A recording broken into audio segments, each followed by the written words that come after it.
Thank you very much, Liz, for agreeing to do this interview. The purpose behind the interview is obviously because the IDS-2 is coming out, and with the conference, we have Barnett talking about executive function linked to the test and how it was normed. So we would like sort of further information really to add to that, if that's okay. Sure. So the first question I'd like to ask you is, can you explain the evolution of the IDS-2? Sure. Thanks, Kevin. Yeah, so the IDS-2 is a revision long in the making by a team of Swiss psychologists who wanted to examine the whole child and not just one cognitive or behavioral aspect. So it's based on the CHC theory of intelligence, and the IDS-2 includes an additional cognitive module of executive functioning and the general development modules of social, emotional, psychomotor, and scholastic skills. And as part of the Hogrefe group, the decision was taken to adapt and standardise the test in all of our languages, including UK English, as it's important for us psychometrically to have local data at Hogrefe and to show the utility of our assessments within our country's population. Thank you. Could you possibly quickly explain what CASC is, please? The CHC theory of intelligence is based on the Cattell-Horn-Carroll theory of intelligence. It's an evolution of intelligence theory, beginning with Spearman, coming up to the present day. Yeah, so it's the sort of basic principle of intelligence, isn't it, really? It's very similar to all the other tests, really. Yeah. Yeah, thank you. That's why I mispronounced it myself. I've given you the question, I always do that. Why are executive function skills a component of this assessment battery? Yeah, so the underlying goal of the IDS-2 is to not only measure, but understand the child with all of the strengths and weaknesses and how different abilities interact with each other. So the more complete the cognitive and developmental profile based on the IDS-2 results, the more valuable the insights are for life-changing decisions and future educational, health and economic outcomes.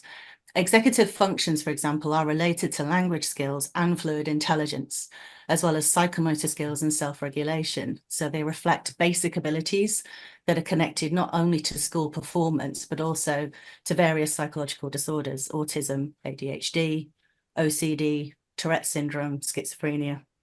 And so they need to be understood when interpreting, for example, an IQ score of a child. So by including executive functions in the cognitive domain in the IDS-2, different diagnoses can be supported if you look at profile of children with specific psychological disorders. So for example, children with ADHD mainly have dysfunctional inhibition, whereas children and adolescents with autism have difficulties with planning and mental flexibility.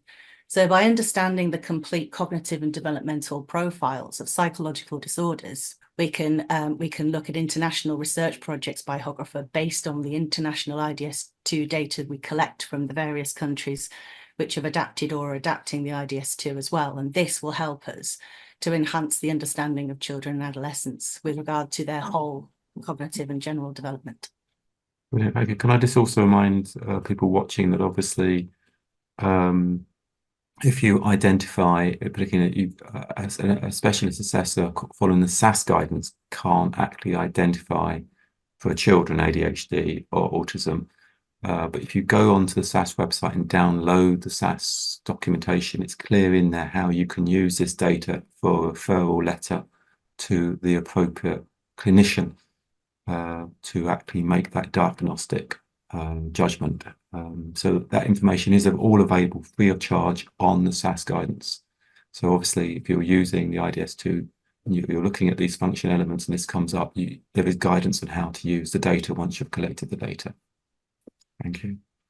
How do you see the IDS-2 possibly working alongside the TOD? Yeah, You sell so both, don't you? Just for the clarification. that's right, we do. The TOD came out at the beginning of the year. So the IDS-2 can be incredibly useful when there's a barrier to learning, but teaching staff are unsure what that barrier is.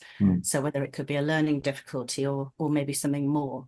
And looking at the whole child can help assessors hone in on the type of learning difficulty or condition.